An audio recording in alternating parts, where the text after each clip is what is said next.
Bonjour, je vous présente la Flight Touch 2 qu'on a reçue la semaine dernière. Vous avez pu voir la vidéo de présentation sur le blog. Donc écran 10 pouces en 16 dixièmes sous Android 2.1.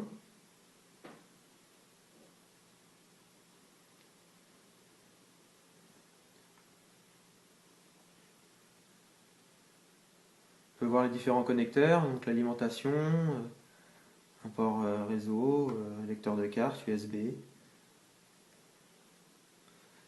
Les boutons volume, allumer, éteindre, home, menu, un bouton pour activer, désactiver le Wi-Fi. Donc elle limite l'iPad, la caméra en façade.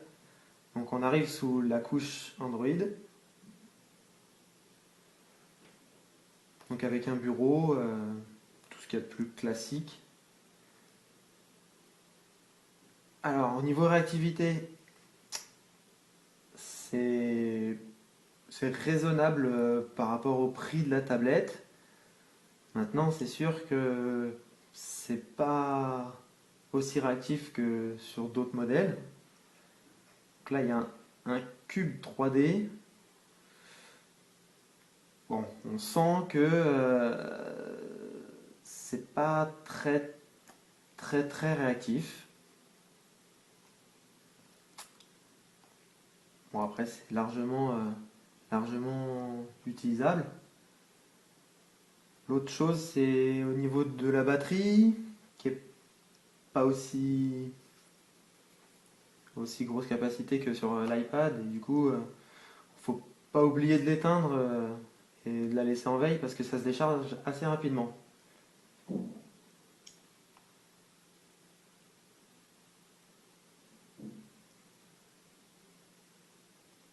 Au niveau du GPS, euh, il a un peu du mal à nous trouver. La dernière fois, il m'avait détecté au milieu de l'océan. Donc là, il y a un connecteur pour l'antenne GPS qui est fourni dans la boîte. Voilà, ça charge toujours pas.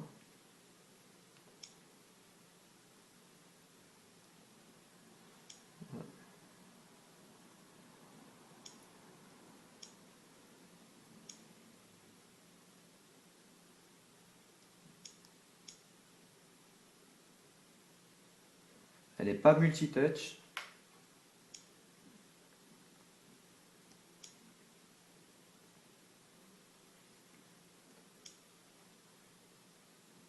Donc c'est un écran résistif. Donc il faut appuyer. Voilà, faut appuyer quoi. Ça c'est vrai que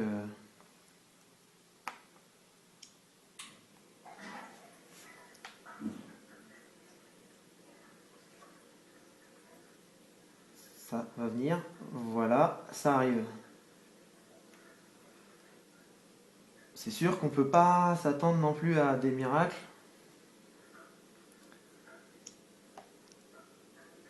Elle est quand même qu'à 180 €, voire un peu moins sur d'autres sites.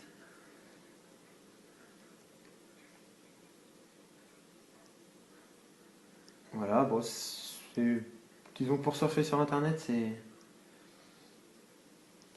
assez satisfaisant.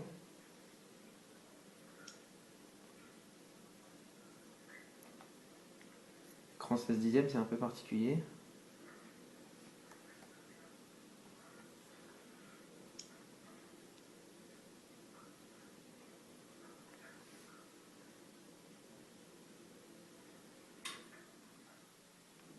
Bon, ça charge. Alors c'est sûr que si on compare à côté, voilà, les deux tablettes, on voit bien la différence d'écran, la différence au niveau de l'épaisseur. Puis bon, la réactivité de l'iPad, j'attends que ça charge. La réactivité de l'iPad, ça n'a rien à voir. Voilà.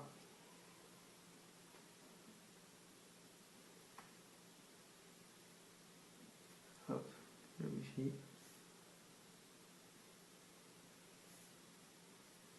Ah voilà, il l'a chargé.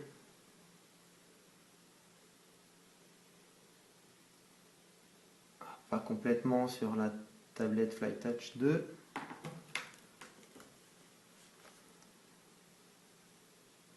Bon. Alors c'est sûr que ça n'a rien à voir.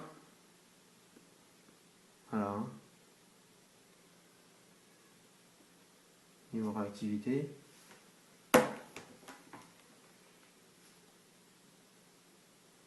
On voit bien dans le déroulement. Ah.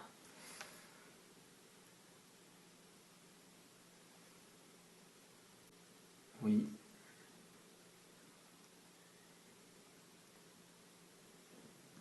On va lire une vidéo.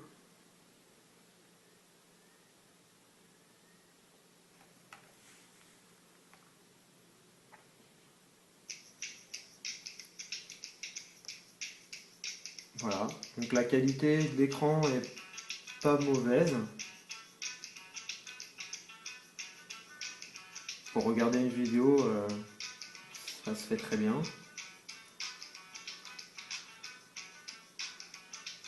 Faut juste être patient.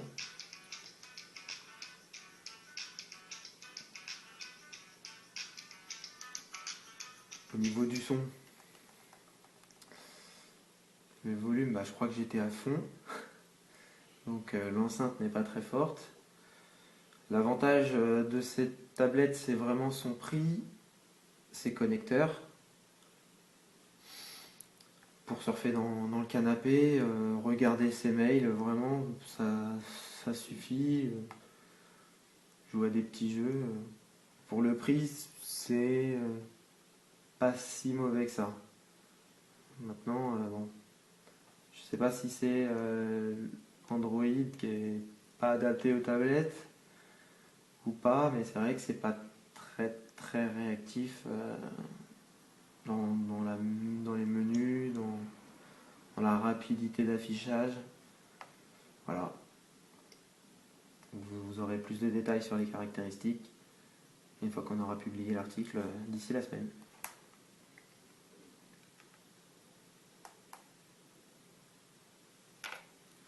Bon.